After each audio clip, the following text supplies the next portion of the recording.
Barata itu ada 18 parwa, maksudnya 18 babak. Hi, I'm Dini. Welcome to my channel. Tadi sudah membahas tentang packaging, tentang wayang orang, dari wayang kulit, wayang suket, wayang orang udah kita bahas. Sekarang untuk karakter atau tokoh yang ada di dalam wayang orang itu yang kita kenal sekarang lagi booming banget itu adalah Gatot Kaca.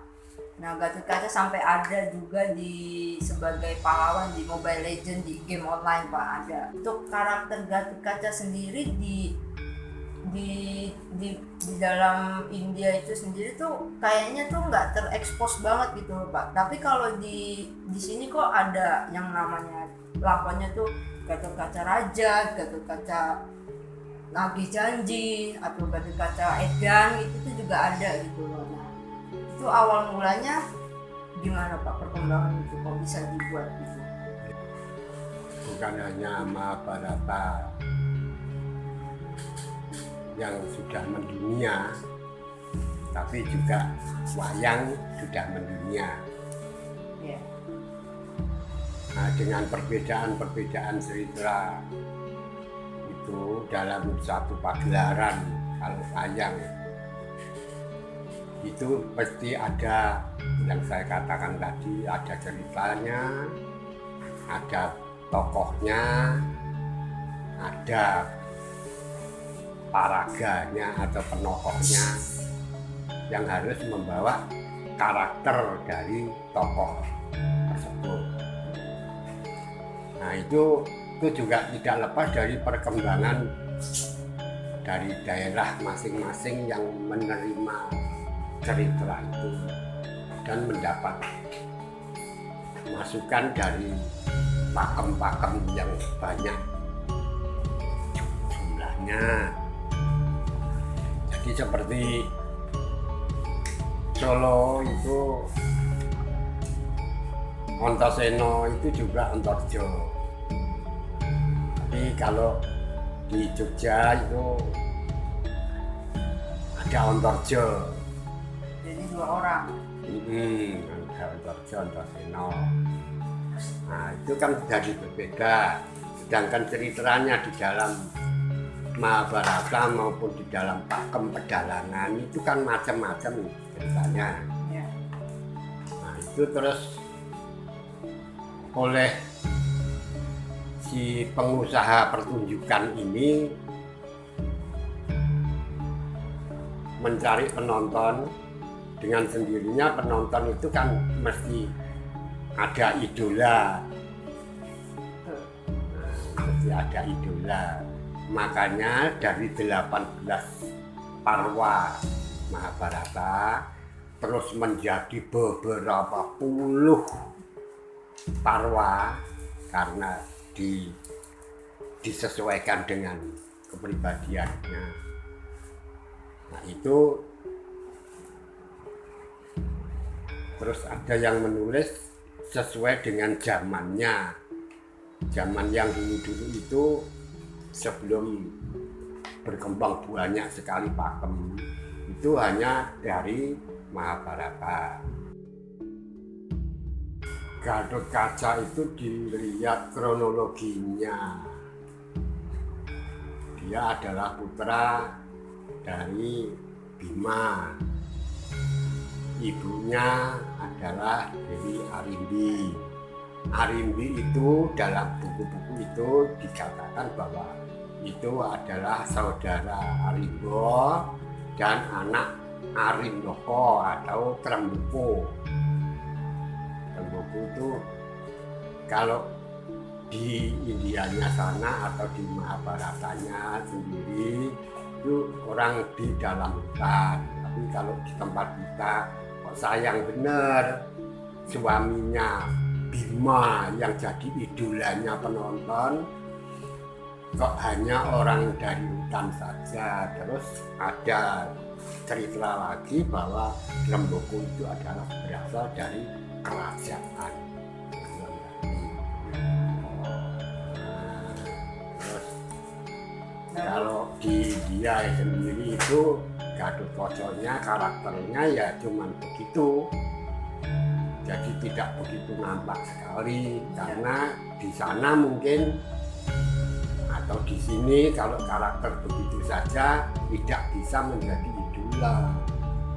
Nah, padahal kalau di sini diidolakan jadi dikembangkan lagi bahwa wajahnya juga jenggureng.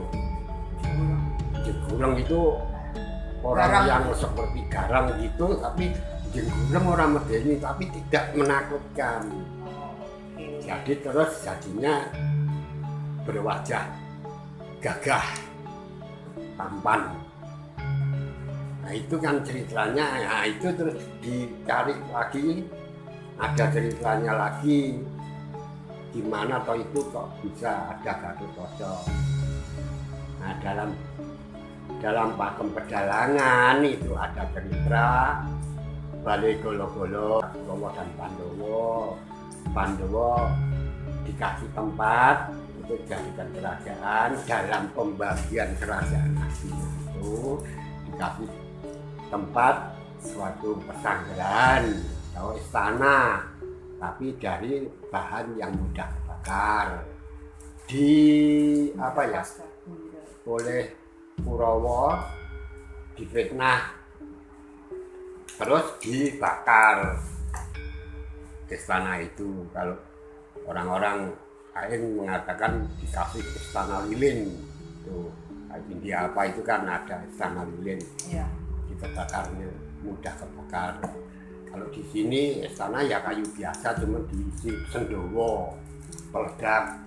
Nah pada begitu itu ada ceritanya begitu sampai dia meninggalkan istana itu sampai ketemu sama Arimbi dan Arimbo sampai terjadi cerita perselisihan dan lain sebagainya. Akhirnya Arimbi diperistri oleh Bima dan mempunyai anak si Gatotkaca.